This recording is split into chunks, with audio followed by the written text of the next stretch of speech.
For the sake of real-time performance, we usually use a simple quad mesh with sprite textures in our particle systems. To make the sprites look less flat, we can create normal maps for them. To author this cloth sprite sheet, I used a dirt material from Polyhaven on a few spheres that are deformed using a displace modifier.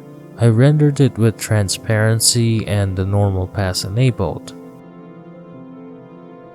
The normal layer will capture the surface details that are added by the material.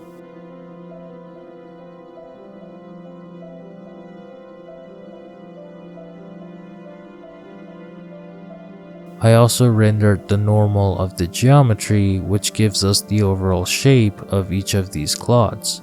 The final normal map is then created by adding these two normal maps together, which we can do in the compositor. Using these normal maps, we can add a subtle 3D-ness to our particles by receiving light from different directions.